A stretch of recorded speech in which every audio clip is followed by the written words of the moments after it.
Merci Bruno pour cette introduction, pour l'invitation et pour l'opportunité de parler de Mars au sein d'une séquence de conférences consacrée à la Lune et bien sûr aux 50 ans de l'homme sur la Lune.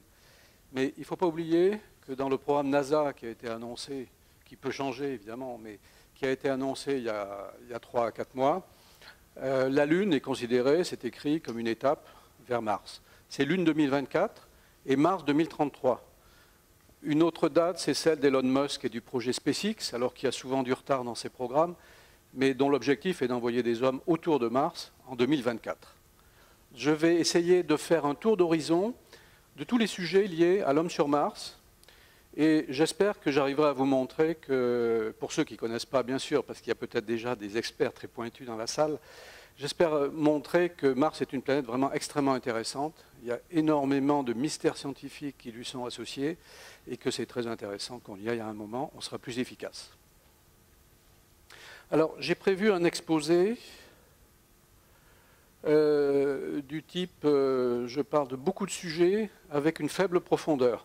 Donc, par avance, il y a des spécialistes dans la salle, extrêmement pointus sur un sujet particulier, je serai éventuellement un petit peu simpliste. Donc je parlerai d'abord de l'histoire de Mars. Pour l'humanité, c'est une planète mystérieuse. Ensuite, je résumerai nos connaissances sur les paramètres environnementaux et les mystères scientifiques autour de Mars. Je parlerai ensuite quelle motivation, pourquoi envoyer l'homme sur Mars, pourquoi ne pas se limiter à l'exploration robotique.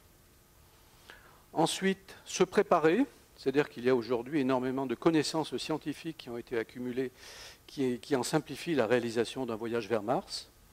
Je résumerai ensuite les scénarios de mission. Qu'est-ce que ça veut dire aller sur Mars? Il y a tout un ensemble de choix et d'arbitrage à faire entre la complexité, le coût d'une mission, les risques pour l'équipage, etc. Je parlerai ensuite des challenges, c'est-à-dire j'illustrerai sur quelques points les sujets les plus pointus qui sont en limite aujourd'hui de ce qu'on sait faire pour aller sur Mars. Ensuite, en dernier, je parlerai de s'implanter sur Mars. Donc là, on ne peut peut-être pas parler de colonisation, mais si vous voulez, implantation permanente. Et enfin, je parlerai un petit peu pour ma boutique, c'est-à-dire la Mars Society et l'association Planète Mars, qui est la branche française de la Mars Society, totalement indépendante, on fonctionne en réseau. Et l'association Planète Mars a un stand sur le village des sciences. Si vous voulez ultérieurement approfondir les sujets, on est représenté à peu près en permanence. Alors, concernant Mars, une planète mystérieuse, alors je ne suis pas remonté à l'Antiquité, où certains modèles avaient été élaborés pour prévoir où se trouverait Mars dans le ciel, parce qu'elle avait une course, effectivement, toutes les planètes ont une course pseudo-erratique par rapport aux étoiles. Au XIXe siècle, il y a eu beaucoup d'engouement pour Mars, avec donc, les cartes, par exemple, de Schiaparelli, 1888. Percival Lowell, qui observait la photo de gauche et qui en faisait des cartes, et c'est Percival Lowell qui a introduit l'idée de canaux, d'une civilisation avancée sur Mars, parce qu'on voyait des structures qui étaient apparemment énormes, qui étaient extrêmement régulières, et on a pensé qu'il y avait une civilisation sophistiquée sur Mars. Ça s'est poursuivi via tout un ensemble de romans qu'on connaît ou qu'on ne connaît pas. En 1917, Edgar Rice Burroughs et sa trilogie martienne, La princesse de Mars, etc., qui ont été un peu une référence de romans dans les années 20. Un exemple de 1939 et le fameux film sorti en 1953 par Wells, La guerre des mondes, où il s'agit tout simplement d'une invasion d'une civilisation martienne extrêmement sophistiquée qui attaque la Terre pour éliminer l'humanité, qui est un peu gênante, et qui en fait, les armes humaines ne sont pas capables d'arrêter l'invasion, mais par contre, ce sont les bactéries et les micro-organismes qui permettent d'éliminer la menace martienne. N'oublions pas, pour mentionner l'histoire de Mars, que Wernher von Braun, qui a démarré sa carrière à l'époque nazie, bien entendu, puisque c'est l'inventeur des V1 et des V2, les premiers missiles, mais qui ensuite, aux États-Unis, a été aussi à l'origine du programme Apollo. C'est lui qui en a défini les grands concepts. Donc, Wernher von Braun avait aussi un projet martien, et d'ailleurs, après le succès d'Apollo, il il voulait, dans les années 70, lancer un programme Homme sur Mars, qui n'a pas été suivi. Alors, tous ces rêves de civilisation martienne avancée ont explosé en vol en 1965, lorsqu'on a réussi à faire un survol rapproché de la planète Mars. C'est la sonde Mariner 4 en 1965 qui a montré malheureusement une surface cratérisée, visiblement pas de traces à ces endroits-là. Il y a eu plusieurs photos, bien sûr, pas de traces de civilisation. Et ça a été suivi ensuite par le premier atterrissage d'un système sur Mars, qui était fixe, qui était Viking 1, les 2 missions Viking, en 1976. Et cette photo est sortie et a montré que non, malheureusement, il n'y avait pas de canaux sur Mars et il n'y avait pas de civilisation martienne. Il n'empêche qu'il y a beaucoup de science à faire sur Mars. Les paramètres environnementaux, je vais résumer et essayer d'illustrer ce qu'on connaît aujourd'hui sur Mars. D'abord, Mars et la Terre, ce sont des planètes sœurs. Elles se ressemblent relativement. La distance au Soleil, 150 millions, et puis de l'ordre de 200 millions pour Mars. Le diamètre, un diamètre de l'ordre de la moitié de la Terre. Une pesanteur qui est de 40% de la pesanteur terrestre. Ça veut dire qu'on peut s'y déplacer sans être totalement dérangé. Par comparaison, la Lune, c'est 15% de la pesanteur terrestre. La durée de l'année, comme Mars est plus loin, c'est un peu plus long, donc environ 2 ans pour l'orbite autour du Soleil. La durée du jour, c'est un point très important, 24 heures à peu près dans les 2 cas. L'inclinaison des pôles, là aussi c'est un point très important parce que c'est ça qui joue sur les saisons. Il y a des saisons sur Mars, à peu près 24 degrés dans les 2 cas. Et les températures moyennes, alors sur Terre, plus 10 degrés, sur Mars, moins 50. Et en fait, ça s'étale entre moins 100 jusqu'à plus 10, plus 20. Il y a des zones de température positive à certains moments sur la surface martienne. Une autre différence alors, très importante, c'est la pression. C'est un des mystères dont je parlerai tout à l'heure. Donc 1013 millibars à la surface de la Terre, 7 millibars, c'est-à-dire de l'ordre d'un centième de la pression à la surface de la planète Mars. Donc là, c'est très structurant. Alors, quelques résumés quand même. Là, je parle effectivement à proximité de la Terre. Vous avez aussi Mercure. Alors Mercure, puisque l'ordre en partant du Soleil, c'est Mercure, Vénus, Terre, Mars, puis Jupiter, etc.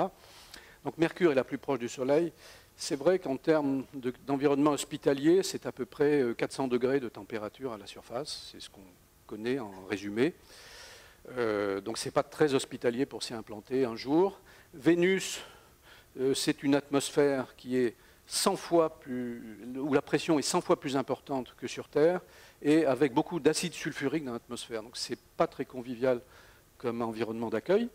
Et quant à la Lune, alors la Lune, il faut quand même savoir que la durée du jour, c'est le cycle jour-nuit sur la Lune, c'est 28 jours, c'est une orbite autour de la Terre. Donc c'est 14 jours terrestres de nuit, 14 jours terrestres de jour. Donc on a des températures, pendant 14 jours, il n'y a plus de rayons de soleil quand on est pendant la nuit.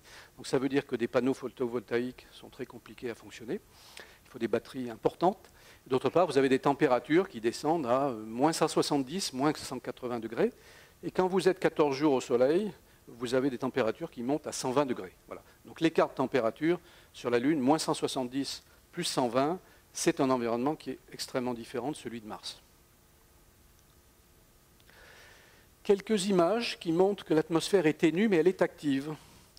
En haut, vous avez un cyclone. Là-bas, une tempête de poussière. Ici, la formation de dunes à la surface.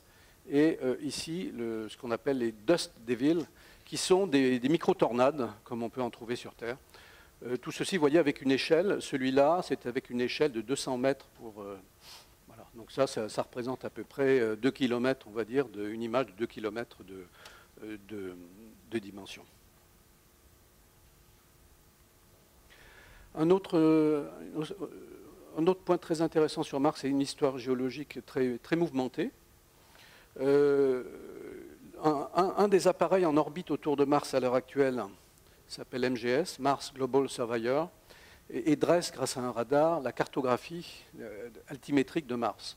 Donc on voit que c'est... alors ici, on voit Olympus Mons, qui est le plus grand volcan le plus haut du système solaire. Ici, on voit Mare Vallineris, qui est une sorte de grand canyon, sauf qui fait 10 km de profondeur, 6000 km de long et 600 de large. On voit ici un impact gigantesque. Plus c'est bleu, plus c'est profond, plus c'est rouge, voire blanc, plus c'est haut. Un impact certainement d'un astéroïde dans le passé, qui a creusé un énorme cratère. Et puis surtout, ce qui est intéressant, c'est que dans toute cette zone-là, c'est très peu cratérisé. Pourquoi ? Ben, une des hypothèses, c'est qu'au début de la vie de Mars, il y avait des océans. Donc Mars a pu être une planète qui a ressemblé à la Terre, mais c'est estimé de l'ordre de 4 milliards d'années. Donc beaucoup de choses, beaucoup d'éléments scientifiques à explorer sur Mars. Une photo prise par Curiosity. Bon, c'est vrai que ça ressemble un petit peu à la Terre, à des déserts terrestres. Le volcanisme géant, là c'est une photo d'Olympus Mons qui fait juste quand même la... Pardon.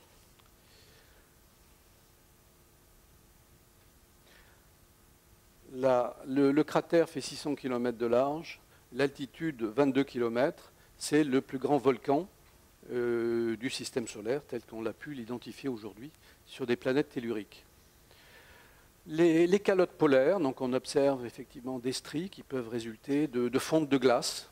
Alors il peut y avoir sur Mars de la glace d'eau ou de la glace de dioxyde de carbone, voilà, qui elle va plutôt se sublimer, mais il y a donc des phénomènes très intéressants à repérer sur les calottes polaires, et beaucoup d'eau d'ailleurs. En autre exemple, les cyclones et les tempêtes de poussière. Ici c'est un exemple, pardon, où on voit le cyclone qui se développe en quelques heures. Donc tout ceci évoque quand même pas mal de... On n'est pas très dépaysé, si vous voulez, ça existe aussi sur Terre. L'eau sur Mars, alors c'est un point très, très intéressant. Pardon, je ne sais pas pourquoi. En haut à gauche, vous avez la zone lacustre où va se poser le rover dont je parlerai tout à l'heure, Mars 2020. Ensuite, vous voyez en haut à droite des écoulements au sommet d'une falaise. Et en bas, au centre, vous avez une photo de Mars Express qui a fait une découverte majeure en juillet l'année dernière, puisqu'on a découvert toutes les hypothèses, tous les soupçons et des tas d'éléments de confirmation qu'il y aurait un lac souterrain d'eau liquide près du pôle sud qui ferait plusieurs dizaines de kilomètres de dimension. Alors qu'il est juste probablement à 1 kilomètre sous la surface. Mais c'est quand même très, très intéressant. Pourquoi est-il liquide? Est-ce qu'il est très chargé en sels minéraux? Et puis on va voir, il y a des problématiques sur la vie sur Mars. La vie sur Mars, en résumé, alors Mars est un environnement à la surface qui est extrêmement hostile, parce que l'atmosphère est très faible, donc elle arrête relativement peu les radiations solaires et les ultraviolets. Et puis c'est un environnement, si Mars est rouge, c'est parce qu'il y a beaucoup d'oxyde de fer, donc c'est un environnement très oxydant. Par contre, en sous-sol, on peut penser qu'on pourrait découvrir de la vie, c'est possible. Et on va voir d'ailleurs que c'est les prochains chantiers des rovers.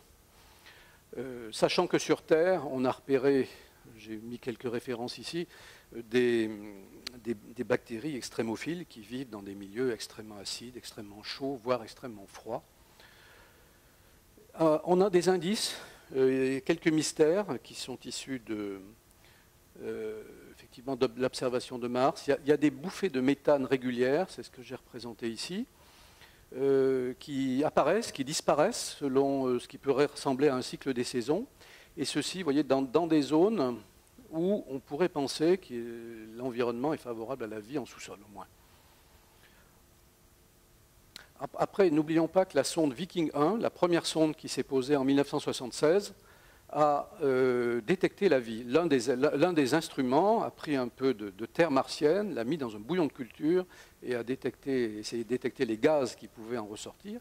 Et elle a détecté de la vie. Du moins une vie organique, plus ou moins simple, on ne sait pas.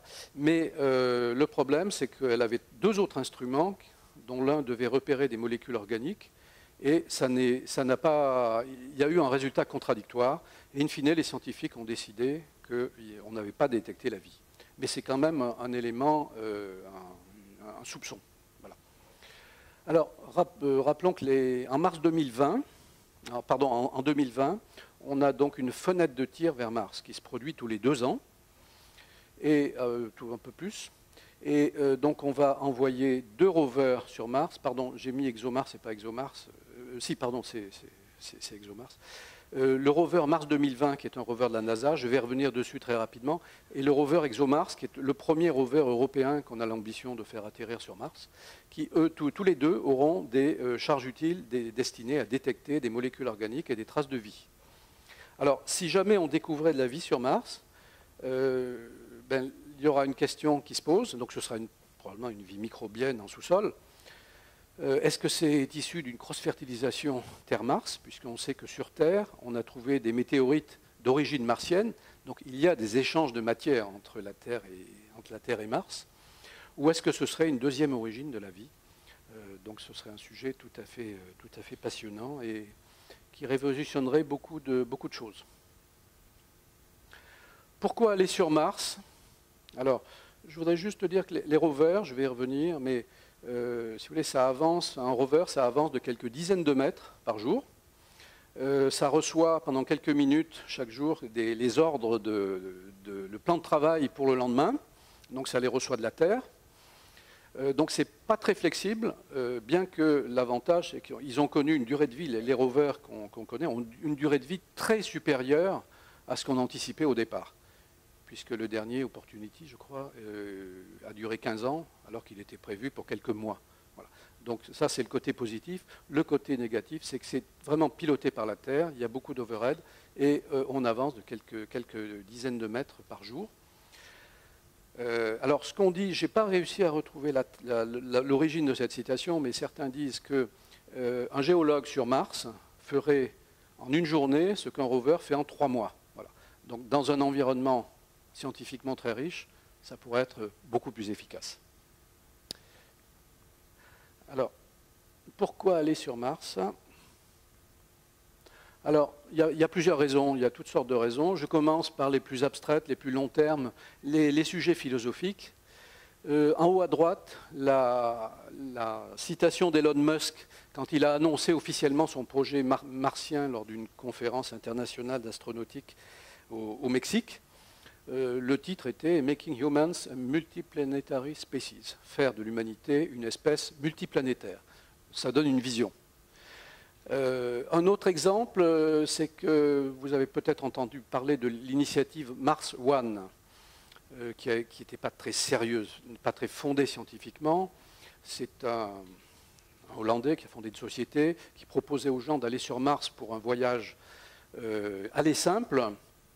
Quelque part, c'était un sujet un peu médiatique, mais ça a permis de tester que 200 000 candidats dans le monde entier ont payé quelques dizaines de dollars pour être candidats et être sélectionnés et faire partie d'un cycle de sélection, certes pas très sérieux sur le plan scientifique, mais ça montre quand même l'engouement possible de ce genre de projet. Alors après, 2 raisons principales pour aller sur Mars, c'est, on peut dire que quand l'histoire a montré que quand un territoire nouveau est technologiquement accessible, l'humanité y va. Voilà.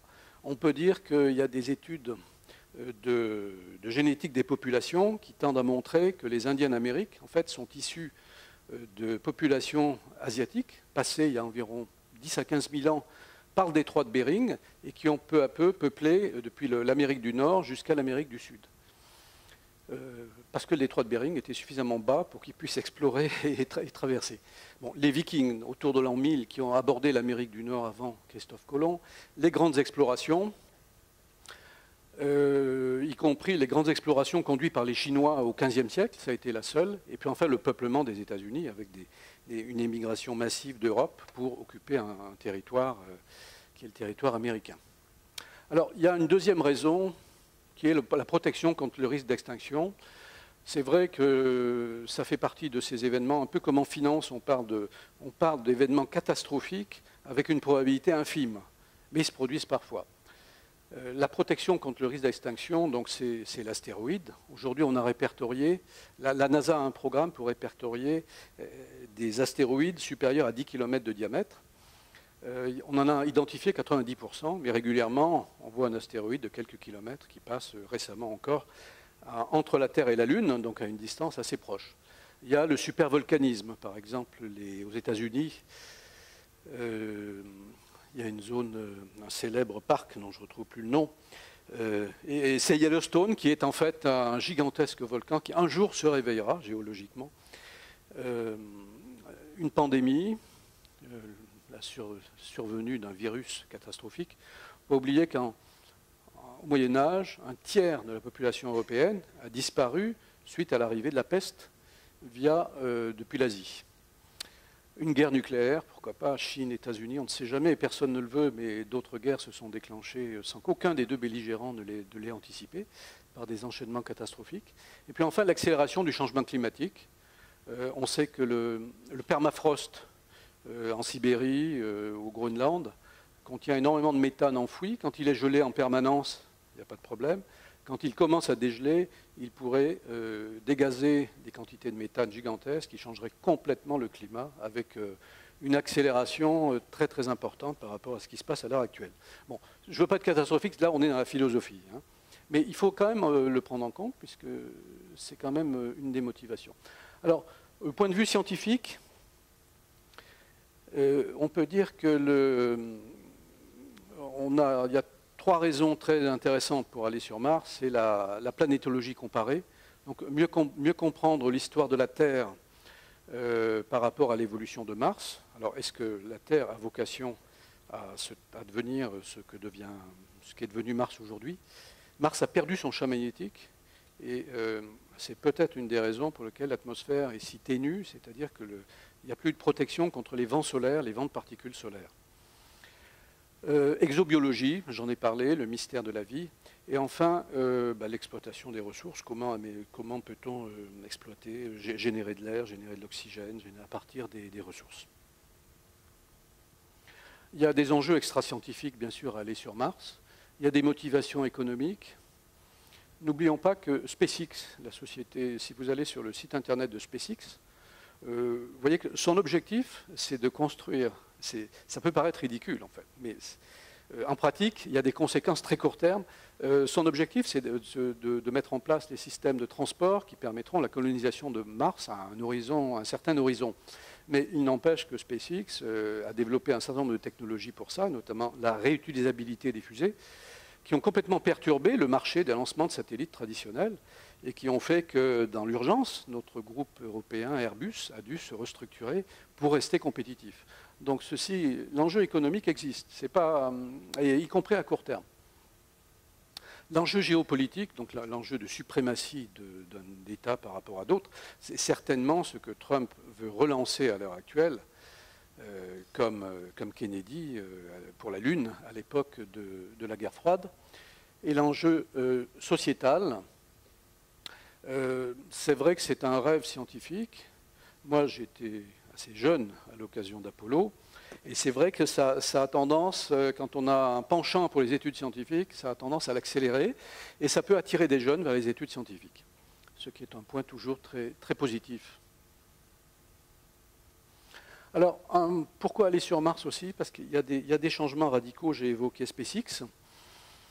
Jusqu'ici, les projets d'exploration spatiale étaient des projets politiques, donc en particulier soumis aux aléas des budgets publics des États. C'est comme ça que la NASA a eu successivement plusieurs projets qui ont été arrêtés en cours de route parce qu'il y a un changement de majorité aux États-Unis. Et donc il n'y a pas forcément de vision long terme. Ce qui se passe à l'heure actuelle, c'est bien sûr le New Space américain. C'est l'arrivée d'initiatives privées. Alors bien sûr, Elon Musk, qui est un personnage très, très médiatique, qu'on voit ici avec Barack Obama. Mais il y en a d'autres également. Donc là, il s'agit de Richard Branson, qui lui est plutôt orienté tourisme spatial. Monsieur Bigelow, qui a fait fortune dans l'immobilier aux États-Unis et qui, lui, vise des hôtels en orbite basse dans l'espace et qui a aujourd'hui un module qui est arrimé à la Station spatiale internationale à des fins de tests et d'essais. Et puis, Jeff Bezos, qui est l'actionnaire principal, le premier actionnaire d'Amazon, qui vient d'annoncer qu'il va vendre pour $1 milliard par an d'actions, c'est-à-dire on est presque dans des gammes de budget public quand même à ces niveaux-là, pour développer Blue Origin et des lanceurs réutilisables et devenir donc probablement à un moment un concurrent de SpaceX. Donc c'est quand même un changement différent, c'est une vision peut-être plus long terme, moins riche en budget, mais avec une gouvernance plus efficace et une vision plus long terme. Alors, dernier point, pourquoi aller sur Mars aussi? Ce n'est pas le seul sujet, mais aller sur Mars permettrait de développer des technologies qui sont aussi utiles sur Terre. Pour la santé, pour les nouvelles énergies, puisqu'il faut en fait pousser les technologies existantes au-delà de leur performance actuelle. Concernant le climat, j'en ai un peu parlé, et l'optimisation des ressources, l'économie circulaire et le recyclage. Si on veut aller vers Mars, il faut que le vaisseau soit totalement autonome en eau, en déchets, en production de nourriture, alors qu'actuellement, même la Station spatiale internationale ne l'est pas à 100%. On amène de l'eau, on amène de l'air sur la Station spatiale internationale quand on fait des livraisons de matériel. Maintenant, je vais passer à l'étape suivante, se préparer. Pourquoi y aller? Maintenant, se préparer. Alors, aujourd'hui, on a une formidable accumulation de connaissances scientifiques et médicales pour aller sur Mars. On a sur Terre, alors bien entendu, un des sujets très importants, décidément j'ai un peu de mal, pardon. Un des sujets très importants, c'est les comportements de groupe, le comportement de groupe d'astronautes isolés pendant un très long moment. Et c'est ce qu'on appelle les simulations, excusez-moi, je ne sais pas pourquoi ça défile, simulations analogiques, donc tester les comportements de groupe et la psychologie d'équipage, les connaissances scientifiques, on va voir rover et orbiteur, et en fait le médical dans l'espace profond. On a aussi beaucoup de connaissances sur ce sujet. Alors, concernant les simulations analogiques, donc il s'agit de lieux sur Terre où on enferme un équipage, 5, 6 personnes, 10 personnes, pendant un temps, excusez-moi, c'est peu pénible. À gauche, vous avez 2 équipements de la Mars Society qui permettent d'héberger des équipages pendant typiquement 15 jours. Dans le désert de l'Utah en haut à gauche et au Canada, au nord du Canada à droite. Mais vous avez bien sûr bien d'autres équipements. Le plus important, le plus hostile étant la base Concordia en Antarctique, qui est exploitée par l'Agence spatiale européenne. Donc là se rajoute une autre composante dans une simulation, c'est le danger. Parce que quand on est enfermé dans un équipement à proximité d'une ville, le sentiment de danger de l'équipage, s'il y a bien sûr un souci médical majeur, on va ouvrir la station, on va sauver les personnes, il n'y a pas de souci. Dans la base Concordia, pendant des périodes de tempête, nul ne peut apporter du secours. C'est un sentiment différent. Vous avez également donc la base ICES à Hawaï. Alors on a des membres de l'association qui ont vécu 1 an à ICES, plusieurs mois sur la base Concordia et qui peuvent nous apporter des témoignages. Ça fait partie des conférences qu'on organise régulièrement. Sur le territoire d'Oman, l'expérience Amédée 18, pardon, qui va se reconduire dans le désert en Israël cette année. Et enfin, l'expérience d'isolement la plus ambitieuse a été Mars 500, qui s'est terminée il y a quelques années, où pendant 520 jours, donc 1 an et demi, un équipage a été coupé du monde et a vécu dans un environnement enfermé, avec bien sûr tout ce qui est observation du comportement et du médical de ces personnes. Alors il faut savoir que par exemple, l'IMBP à Moscou, c'est un institut de recherche aujourd'hui ouvert, qui a été un des établissements ultra secrets du temps de l'Union soviétique. C'est ça qui est un petit peu amusant. Alors, se préparer, le deuxième point, c'est l'exploration robotique. Donc là, je résume quelques éléments sur l'exploration robotique. L'Europe est assez présente à travers notamment Mars Express, qui a l'instrument qui a permis de repérer l'eau, un réservoir, un lac souterrain sur Mars.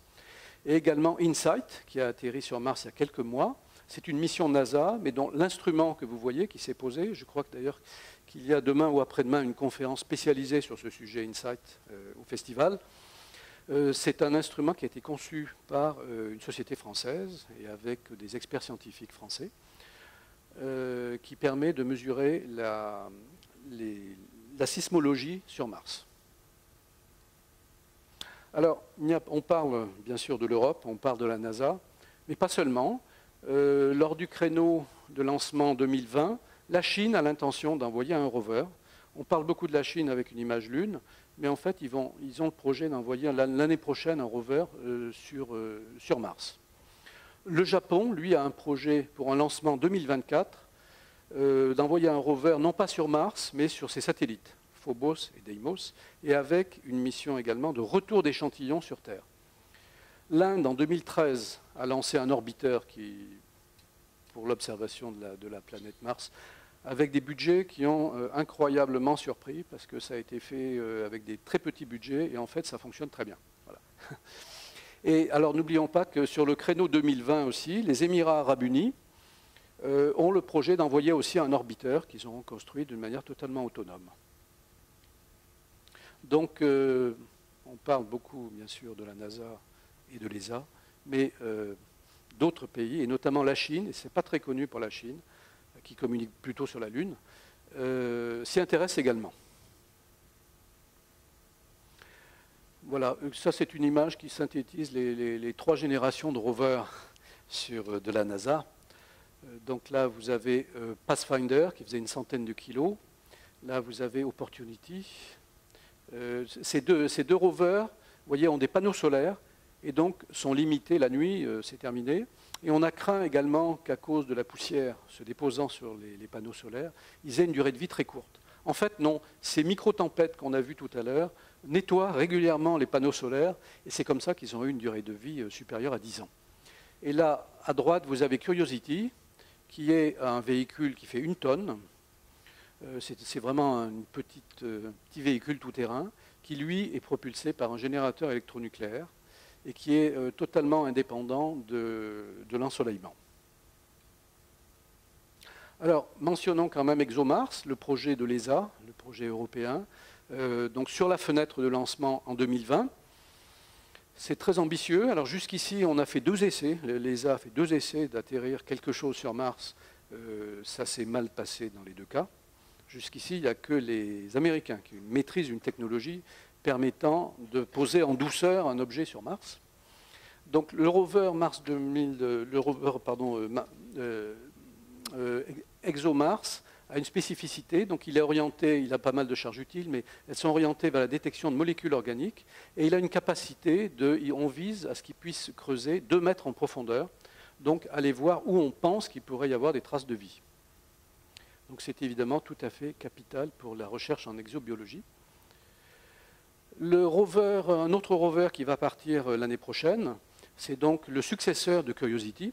Là aussi, c'est à peu près la même plateforme, un véhicule qui fait à peu près 1 tonne, avec des instruments différents, avec une originalité, c'est quand la NASA va tester un drone hélicoptère qui va voler autour du rover et qui serait censé, si on y arrive, si c'est bien confirmé, permettre au rover de connaître son environnement beaucoup plus précisément qu'avec les caméras qu'il embarque, et donc d'avoir une navigation beaucoup plus autonome, et donc d'être plus efficace parce qu'on s'affranchit de cette commande journalière qu'on envoie pour décrire très précisément ce que doit faire le rover le lendemain. Ce rover, ben, ce n'est pas une voiture autonome, mais il aura beaucoup plus d'autonomie. Alors, 4e point, donc, toujours dans se préparer, les connaissances médicales. Alors, c'est vrai que l'impact dans l'espace n'est pas un long fleuve tranquille. Les leçons de l'ISS, où des gens ont séjourné jusqu'à 1 an, montre qu'en microgravité, le corps humain s'adapte. Il est efficient, donc si le sang n'est plus tiré vers les jambes, s'il n'y a plus besoin de soutenir un corps par rapport à la gravité terrestre, il modifie son comportement.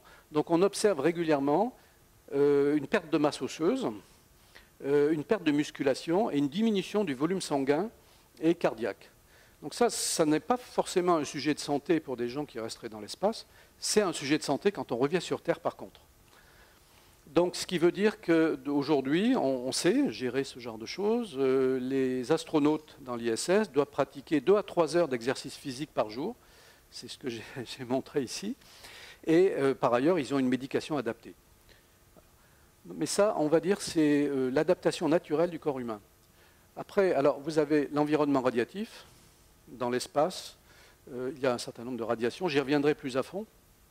Alors, l'ISS est partiellement protégée des particules solaires parce qu'elle est à une altitude de 400 km et elle est encore protégée partiellement par les champs magnétiques terrestres. Mais elle n'est pas spécifiquement protégée par rapport aux particules très haute énergie du rayonnement cosmique. Par contre, l'ISS, j'y reviendrai, a établi des bases dosimétriques maximales pour les astronautes et qui montrent que le voyage vers Mars est tout à fait compatible avec ce qu'on fait sur l'ISS.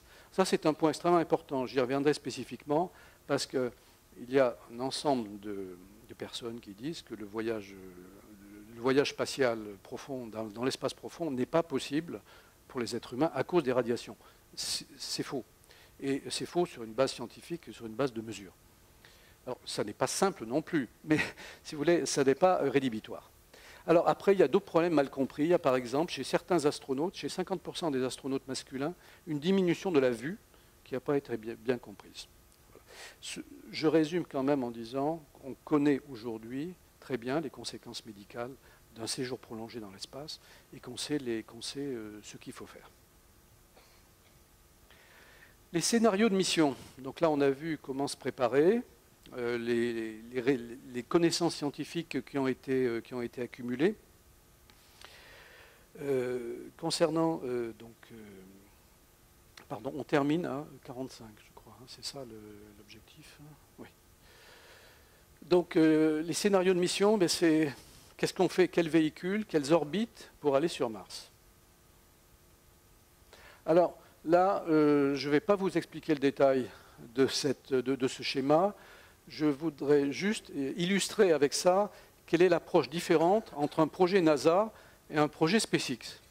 Alors ça, c'est le projet NASA datant de 2009 qu'on appelle DRA 5, c'est-à-dire Design Reference Architecture pour aller sur Mars, en 2009. Voilà. Élaboré en 2009, et c'est à la suite d'ailleurs de ce projet de la NASA qu'on a décidé d'arrêter tous ces développements parce que le budget était estimé à 400 milliards de dollars sur des dizaines d'années. Donc la NASA et l'administration américaine, plus exactement, a décidé d'arrêter tout ça. Sauf aujourd'hui, 2 éléments qui sont en développement. C'est une capsule spatiale qui s'appelle Orion, qui se fait d'ailleurs en coopération avec l'Europe, et un lanceur lourd qui s'appelle SLS, qui a en fait beaucoup de retard dans les développements. J'y reviendrai rapidement. Voilà. Donc je ne vais pas rentrer dans le détail de tout ça, mais vous voyez qu'on comprend la complexité d'un schéma NASA avec tout un ensemble de véhicules qui doivent faire des rendez-vous en orbite, qui doivent se transférer vers Mars, revenir. Et donc on conçoit que c'est cher, c'est complexe et c'est risqué. Plus vous avez une mission complexe, plus vous avez des rendez-vous en orbite, plus vous avez évidemment des probabilités de difficultés et d'échecs. Alors, à l'opposé, Robert Zubrin a publié en 1998 ses idées sur... Robert Zubrin est un ancien ingénieur de l'astronautique américain. C'est le fondateur de la Mars Society sur la base de cette vision, alors qui est apparue totalement révolutionnaire à l'époque et totalement non soutenue par la NASA, bien entendu. C'est ce qu'on appelle Mars Direct. Alors pourquoi Mars Direct? Ben parce qu'on le voit. On part... en fait, on a à peu près un seul type de véhicule. on a un scénario, donc tous les 2 ans, c'est-à-dire que les fenêtres de lancement vers Mars par rapport à la situation des planètes avec la Terre sont tous les 2 ans. Donc tous les 2 ans, on lance un certain nombre de véhicules. Et en premier, on commence par lancer un ERV, c'est-à-dire un Earth Return Vehicle, le véhicule de retour vers la Terre, ainsi qu'une usine pour fabriquer les propergols, le carburant de retour sur Mars. On le produit sur Mars. Donc une des idées de base, c'est d'utiliser le CO2 de l'atmosphère martienne, puisque l'atmosphère c'est 95% du CO2, je ne sais même pas si je l'ai dit d'ailleurs jusqu'ici, c'est pas très, très amical comme environnement. Donc d'utiliser le CO2 de l'atmosphère martienne et d'utiliser de l'oxygène et l'hydrogène de l'eau qui est présente pour fabriquer du méthane et pour fabriquer donc le carburant de retour. Donc dans son scénario, on n'emporte pas le carburant pour le retour, il est fabriqué sur place d'une manière robotique. Donc ensuite, donc année 1, on envoie le véhicule de retour et l'usine pour le carburant de retour. En année 3, on envoie un équipage humain et on fait un deuxième tir pour envoyer, vous voyez c'est un pipeline, pour envoyer à nouveau un nouveau véhicule de retour et l'usine. Mais en fait, il y a toujours une redondance. On envoie un équipage humain quand on sait que le véhicule de retour est prêt. Donc on diminue le risque. Et puis en année 5, on continue comme ça. C'est un pipeline qui peut durer longtemps et qui est donc, qui est très très différent des schémas Apollo et NASA. Alors, quand on va sur Mars, il faut aussi parler d'orbite. Donc là, désolé pour la complexité de ce schéma, mais l'état de l'art actuel, la pensée généralement utilisée pour envoyer des hommes sur Mars, c'est une orbite qui n'est pas optimale sur le plan énergétique, mais dans lequel donc vous avez la Terre, vous avez Mars. À t égale 0, on part de la Terre, et 6 mois plus tard, on arrive sur Mars. On doit rester, donc tout ceci résulte bien sûr de calculs, on doit rester en fait 18 mois sur Mars, et retour après, on part à t plus 24 mois de Mars, et on arrive sur Terre à nouveau 6 mois plus tard. Autrement dit, c'est un voyage, le schéma classique pour aller sur Mars, aujourd'hui, tel qu'il est envisagé par pas mal d'acteurs, c'est donc une durée totale de 24 mois, 6 mois de voyage aller, 18 mois sur place, 6 mois de voyage retour. Alors, il ne faut pas oublier qu'il y a d'autres orbites possibles et que c'est un sujet d'étude en soi. Par exemple, alors, les trajectoires dites de Hohmann, ce sont les trajectoires qui sont optimales, c'est-à-dire qui consomment le moins d'énergie au départ. Elles ont l'inconvénient de durer 8 mois et demi. Par contre, quand on envoie des rovers ou des robots, on les envoie selon ce type d'orbite, parce que l'intérêt est bien sûr de minimiser la puissance de la fusée qui va mettre en orbite, qui va envoyer vers Mars le véhicule. Alors, SpaceX a une vision totalement différente des choses. C'est basé de manière un peu pragmatique sur le credo que dans l'espace profond, c'est là qu'est le risque principal.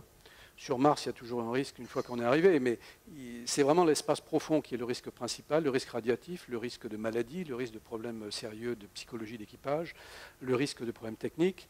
Donc ils veulent diminuer au maximum, et lui a choisi une orbite, une orbite qui fait le voyage en 3 mois. Ce qui veut dire qu'il est obligé de réapprovisionner son véhicule en carburant quand on est en orbite basse. Je vais y revenir rapidement.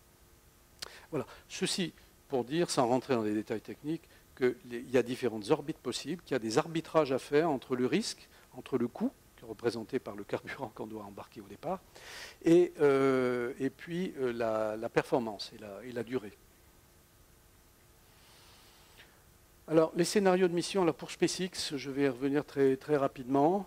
Elon Musk, c'est vrai qu'il a un petit peu révolutionné, c'est lui qui représente, qui est le symbole du New Space et de l'arrivée de milliardaires américains sur les marchés de l'espace, donc avec une approche, une gouvernance efficace.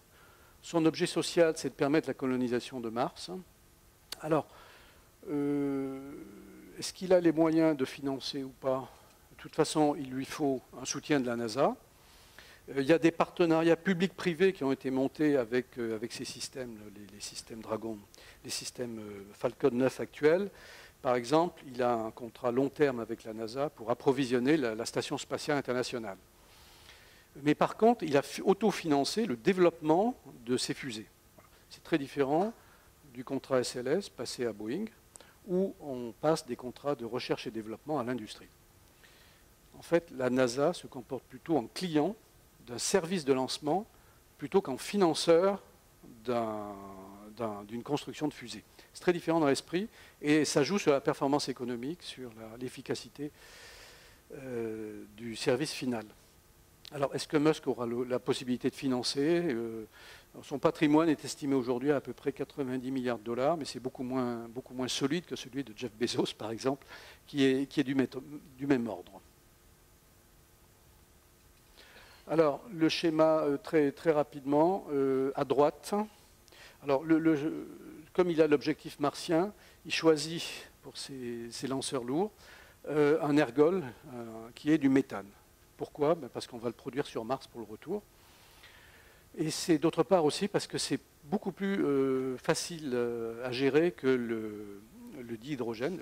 L'hydrogène, qui est une molécule extrêmement petite, pour lequel les problèmes de joint sont très complexes. Alors, le véhicule pour aller sur Mars, il y en a un seul, c'est celui-là.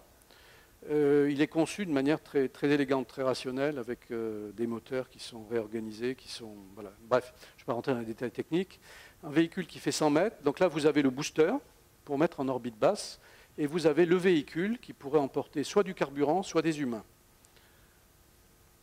Le schéma de mission pour Musk, c'est donc, vous voyez le véhicule qu'on a vu, on le tire. Le booster, le lanceur initial se repose, puisque la réutilisabilité, c'est le point clé technologique de Musk. Le véhicule se met en orbite avec l'équipage. Un autre véhicule est tiré qui lui ressemble, c'est une variante qui en fait apporte du carburant, puisqu'on veut réduire l'orbite à 3 mois, donc il faut pousser beaucoup plus, il faut ramener du carburant. Ensuite, en 3 mois, on se rend sur Mars.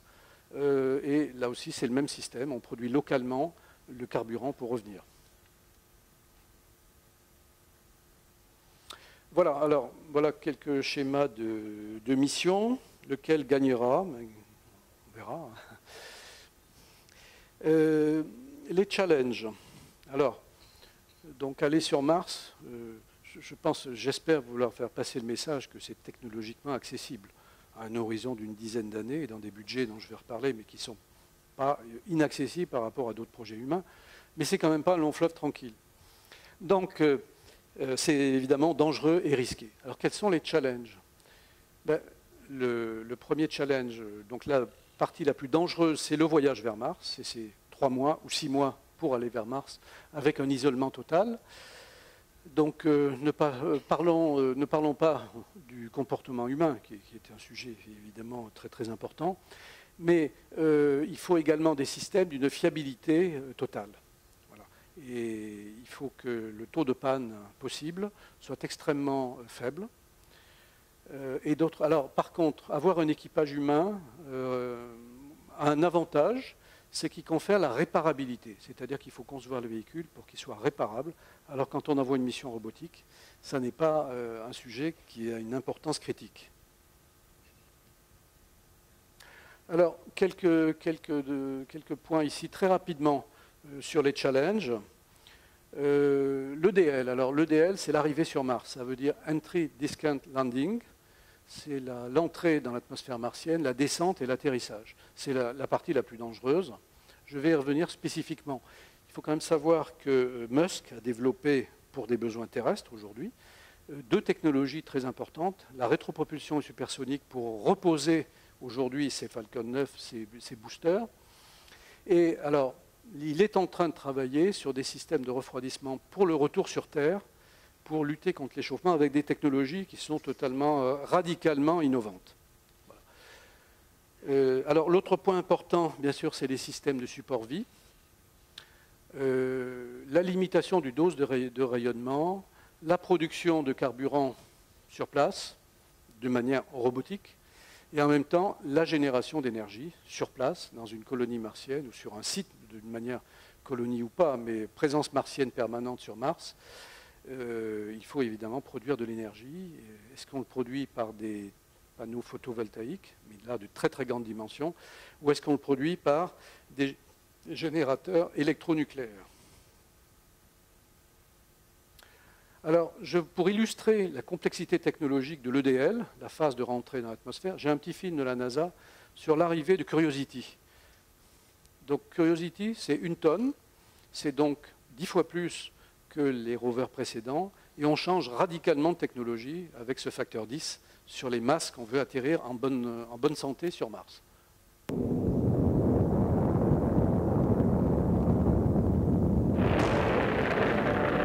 lancement initial, l'injection martienne.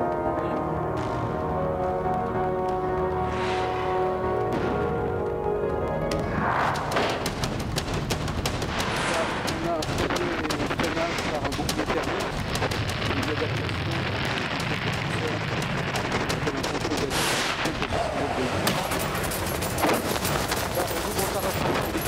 Très peu efficace sur Mars parce que ça fait le rover Curiosity. Ensuite, la un laser qui pointe une roche, ça c'est un instrument français, Chemcam, qui éclaire les roches, qui vaporise un petit peu de gaz, la roche, et par des techniques de spectroscopie, on essaie d'anticiper,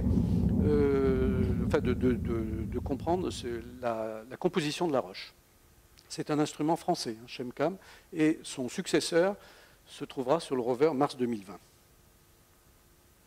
Alors, je fais 3 focus. L'entry discount landing, donc la problématique, elle est quand même assez simple. On a 7 minutes, on arrive en atmosphère martienne, on a 7 minutes pour passer d'une vitesse de 6 km par seconde, c'est-à-dire à peu près 24 000 km/h, à une vitesse nulle. Donc comme il faut 12 à 20 minutes pour que les signaux radio communiquent avec le sol, c'est donc totalement en automatique, c'est préprogrammé, c'est la phase la plus risquée. Et quand elle a réussi, c'est là où vous voyez les équipages dans les centres de contrôle terre qui s'embrassent, parce que c'est vraiment un succès, c'est ce qu'ils attendaient et qu'ils avaient préparé depuis des années.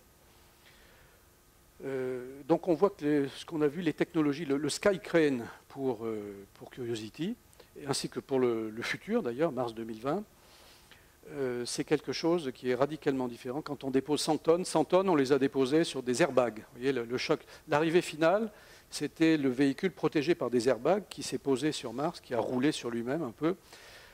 C'est comme ça qu'on a fait un atterrissage en douceur. Là, c'est d'une complexité très supérieure. Alors, juste pour ce qui concerne le projet européen, donc ExoMars, donc qu'est-ce qu'on va utiliser comme type de technologie? Mais nous, l'Europe n'a jamais fait aujourd'hui ce genre de développement technologique. Alors, le point, c'est que pour qu'un humain aille sur Mars, et qu'il y ait une base martienne, grosse ou petite, permanente, c'est que ce n'est même pas 1 tonne qu'il faut poser en douceur sur Mars, c'est 10 tonnes, voire 50 tonnes. Donc, voilà un enjeu technologique. Alors, c'est là où je mentionnais que Musk, donc SpaceX, a développé des technologies aujourd'hui de rétropropulsion hypersonique.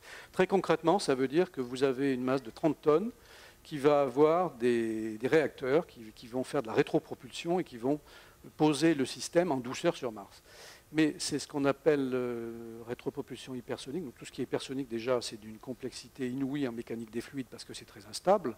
Mais quand on est en rétropropulsion en plus, c'est encore plus compliqué. Donc je voudrais juste mentionner que sur un sujet comme ça, un mot-clé comme ça, certains scientifiques ont aujourd'hui dit que c'est impossible.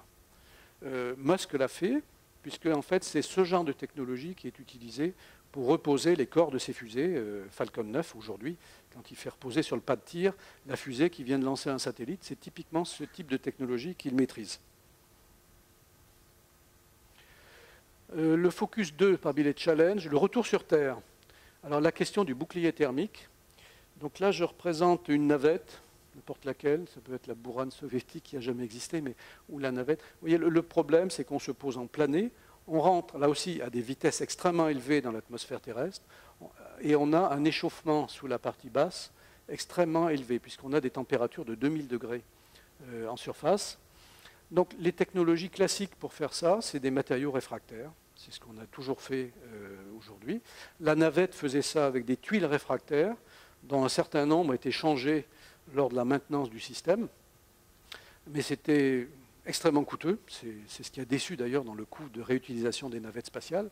Et en même temps extrêmement risqué, puisque ce sont ces tuiles réfractaires qui ont été à l'origine de la perte d'une des deux navettes. Alors SpaceX développe une technologie totalement différente qui est le refroidissement par transpiration. C'est-à-dire que l'idée au retour de Mars, on a l'eau utilisée et indispensable pour les astronautes qui n'est plus utile. On va en fait la vaporiser, c'est cette vaporisation qui va consommer la chaleur produite par le frottement. Voilà. Alors tout ça c'est dans le développement par contre. Ça conduit à des véhicules qui sont en acier inoxydable avec des micro-trous un peu partout. Et ici, j'ai représenté ce qu'il a lui-même publié comme un essai qui est fait en laboratoire à l'heure actuelle de transpiration pour résister aux chaleurs élevées.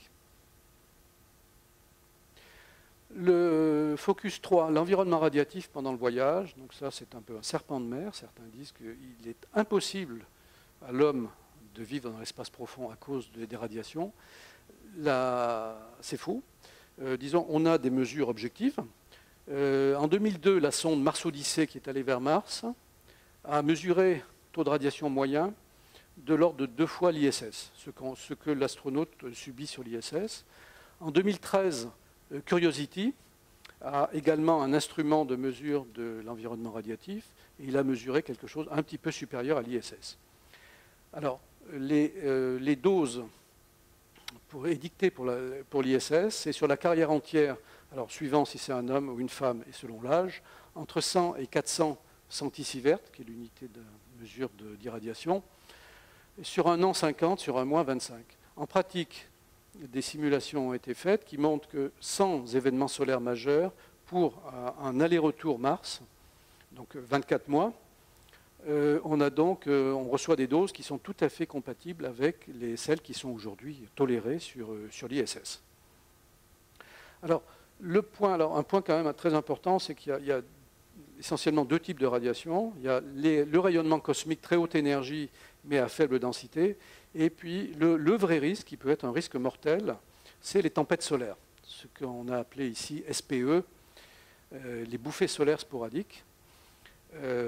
Qui sont prévisibles avec un préavis de quelques heures et pour lesquelles elles ne sont pas très énergétiques, mais elles sont très denses, très dangereuses. Et donc l'idée générale est d'architecturer le réservoir d'eau indispensable s'il y a des astronautes sur un véhicule pour qu'il soit creux, l'eau étant bien entendu un système de protection radiatif très performant.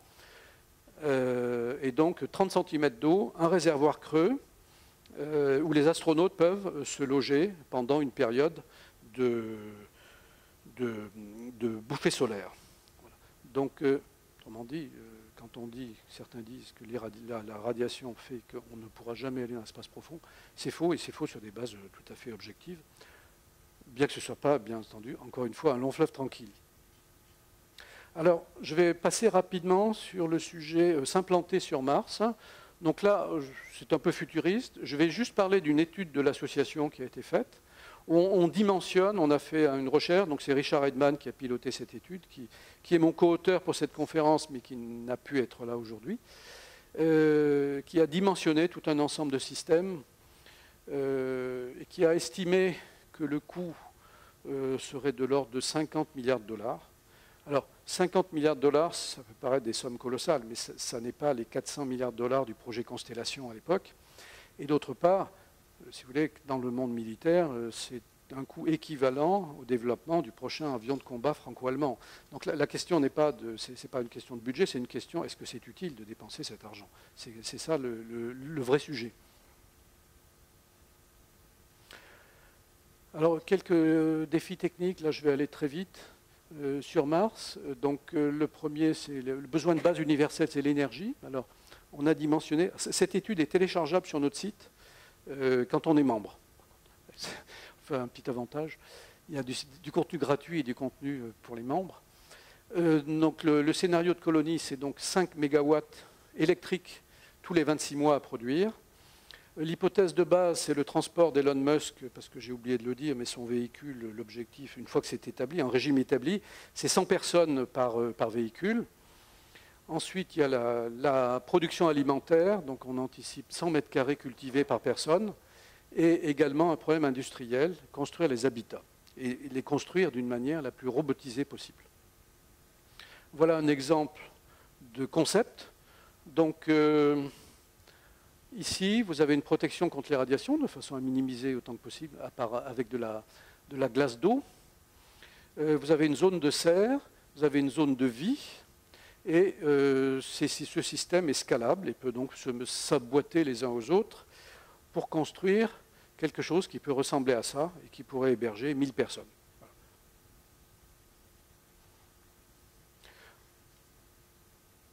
Donc, l'implantation sur Mars est un horizon qui le sait. Les Émirats arabes unis, dans leur projet Hope 2020, disent dans 100 ans, on voudrait qu'il y ait 600 000 personnes sur Mars. Voilà. Dans 100 ans, on ne sait pas. Voilà. On est peut-être dans la science-fiction, mais pas forcément d'une manière sur une base totalement irréaliste. Alors, je voudrais terminer en parlant un petit peu pour notre chapelle, donc la Mars Society et l'association Planète Mars. Quelle est notre activité? Donc, comme je l'ai dit, on a un stand sur le village des sciences. Vous pouvez passer à avoir plus de questions, voire même poser des questions ultérieures sur ce que j'ai dit. On a aussi un bouquin en vente qui est vendu ici, notamment, qui s'appelle Embarquement pour Mars, qui résume tous les sujets assez scientifiques sur tout un ensemble de sujets, depuis la biologie jusqu'aux architectures de mission, etc. Alors, la Mars Society, qui a été fondée en 1998 aux États-Unis par Robert Zubrin, exploite, donc son activité, elle consiste à exploiter 2 stations de simulation analogique, donc F-Mars à Devon Island dans le Canada, donc là on est dans la zone arctique, et MDRS, Mars Desert Research Station dans l'Utah. Donc là on est dans un environnement de température un petit peu plus élevé, mais par contre dans un paysage qui ressemble à Mars. Donc le but, c'est, par exemple, on a régulièrement des étudiants de Supaéro chaque année, qui vont passer 1 semaine à 2 semaines dans MDRS. Donc ils ont un programme scientifique. Alors ce n'est pas forcément lié à Mars, ça peut être de la géologie locale. Ils ont un programme scientifique, mais ils s'astreignent à des protocoles. Donc quand ils sortent, ils mettent des combinaisons, ils s'astreignent à communiquer avec un système restreint et spécifique avec la base et avec un pseudo-centre de contrôle. Donc c'est comme ça qu'on simule un isolement et les contraintes de la vie dans une colonie. Alors, une autre activité de l'association Planète Mars, elle organise chaque année des conventions annuelles aux États-Unis d'un très très bon niveau. Notamment, il y a des experts de Curiosity, de la NASA ou de l'industrie qui viennent y faire des conférences. Alors ici, c'était il y a quelques années, vous reconnaissez peut-être Elon Musk, qui a été membre lui-même de la Mars Society. C'est à la fois des présentations techniques, scientifiques, ou un petit peu plus politiques, philosophiques, sociétales. Voilà. Donc ça se tient sur 3 jours aux États-Unis et ça se tient en octobre cette année sur la côte ouest, à Los Angeles. Et alors, les Mars Society européennes tiennent aussi une convention annuelle. L'an dernier, c'était en Suisse, à la Chaux-de-Fonds. Et cette année, ce sera à Londres. Et puis nous, on l'a tenu en 2013, l'association française. Donc là aussi, toujours quelque chose où on vise un certain niveau scientifique et technique. Parmi les activités de la Mars Society, elle organise aussi un concours de rovers annuel pour les étudiants. Donc il y a des dizaines d'équipes d'étudiants dans le monde universitaire qui conçoivent des rovers, qui ont un programme de test. Donc ils doivent faire du franchissement, ils doivent déposer des objets avec un bras, etc. Donc c'est le cours de test à côté de la base dans l'Utah. Et enfin, depuis 2 ans, la Mars Society organise un concours thématique annuel primé sur les challenges que j'ai évoqués. Donc en 2018, c'était quelle technologie pour un EDL de 10 tonnes. Donc là, notre équipe, Association Planète Mars, a remporté le 3e prix. Et en 2019, cette année, donc on est en shortlist, encore une fois, nous, équipe Association Planète Mars, c'est une colonie les concepts de colonie de 1000 personnes. Donc c'est un petit peu ce qu'on a vu précédemment. Et donc ces prix sont attribués lors de la convention annuelle. Alors, l'association Planète Mars en France, elle entretient un site internet que je résume ici, avec tout un ensemble d'articles qui sont faits par les membres. Il y a du contenu gratuit et puis il y a du contenu pour les membres. Les rapports, notamment un petit peu approfondis, sont réservés aux membres. Notre activité, on organise, comme je le fais aujourd'hui, des expositions et des conférences pour les collectivités locales, les établissements d'enseignement, festivals.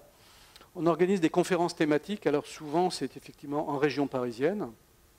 On publie un bulletin trimestriel, on anime le site internet, on fait aussi du conseil et du tutorat de stages étudiants, donc à Polytechnique, à l'Estaca, Supaéro, Centrale Lille, IPSA, etc. Et enfin, on organise de manière tournante entre les sociétés européennes la Convention européenne. Alors nous sommes en fait la plus grosse association européenne, en nombre de membres et en volume d'activité. Quelques exemples pour en savoir plus. Donc le site internet, le bulletin trimestriel mais qui est réservé aux membres, le livre Embarquement pour Mars que j'évoquais qui est en vente ici, dont on est à la 3e édition, qui est préfacé par Thomas Pesquet. Le bulletin, les 2 romans qui ont été écrits à titre individuel par des membres de l'association, Alerte à Mars City par Richard Edman, qui est un peu un polar d'ailleurs sur une colonie martienne dans 100 ans. Il y a un volet criminel qui est assez palpitant. Et Genèse martienne, écrit par Jean-Marc Salotti, qui est professeur à l'Université de Bordeaux, qui, lui, parle plutôt de l'Europe, la France et l'Allemagne qui font le premier atterrissage sur Mars. Il y a un peu de politique fiction, et en même temps, c'est très palpitant aussi, parce que les astronautes vivent des incidents de dernière minute. Et puis, il y a également d'autres livres qui sont relatés sur le site. Alors, en résumé, que peut-il se passer dans les années à venir ? Je pense qu'il y a des éléments assez disruptifs. Il y a l'initiative d'Elon Musk vers Mars. On y croit ou on n'y croit pas. Lui, il communique sur 2024 pour des hommes autour de Mars. La NASA vise 2033 pour des hommes sur Mars. Est-ce qu'on peut dire que les années 2030, une dizaine d'années, sont un objectif réaliste? Pourquoi pas? C'est difficile financièrement sans un soutien officiel, mais il faut se placer à ce moment-là dans une logique de partenariat public-privé, comme ça a déjà démarré dans le domaine spatial aux États-Unis. Et Musk a l'avantage d'avoir une architecture qui rend le débarquement possible. C'est-à-dire que c'est cohérent, c'est globalement cohérent, y compris en termes de développement technologique, avec ses activités de lancement purement commercial sur Terre. Alors, à ce jour, la colonisation, c'est un sujet d'étude. On peut publier des articles, on peut publier des concepts. J'ai assisté également à un exposé de chercheurs du MIT, dans l'école d'économie du MIT, sur un modèle macroéconomique d'une société martienne.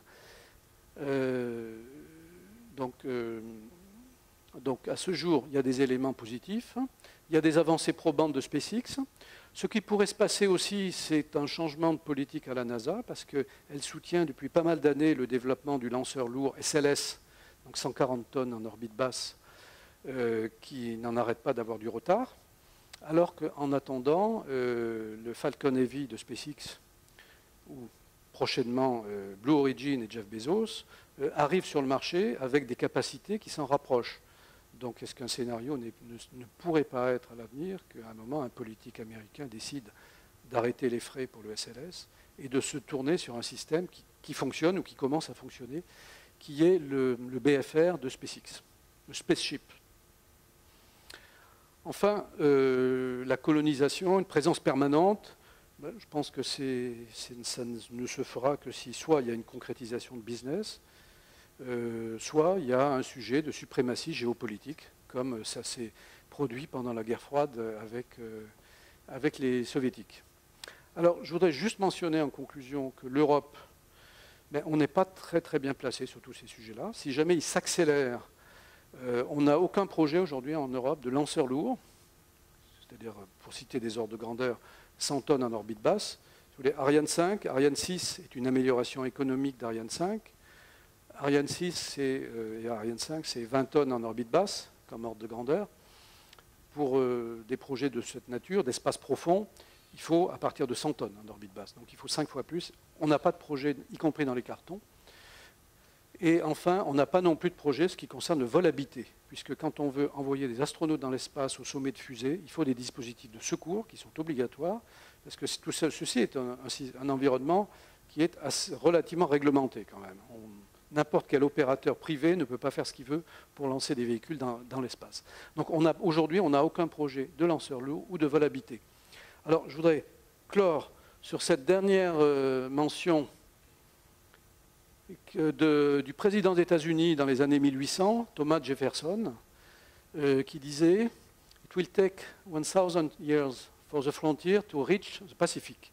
C'est-à-dire, en 1800, la population, il y avait donc des populations sur la côte ouest des États-Unis, il y avait une population sur la moitié est des États-Unis, et faire la jonction entre les deux, le président Thomas Jefferson pensait qu'il en aurait pour 1000 ans. Pourquoi il pensait ça? Parce qu'il raisonnait avec des chariots bâchés. En pratique, 30 à 40 ans plus tard, c'était fait. Pourquoi? Parce que le train était arrivé, qu'il y avait des investissements massifs dans des infrastructures ferroviaires qui ont joint la côte est et la côte ouest et qui ont complètement transformé le paysage. Donc n'excluons pas que des sujets comme le New Space puissent transformer radicalement le périmètre et accélérer tout cela. Merci de votre attention.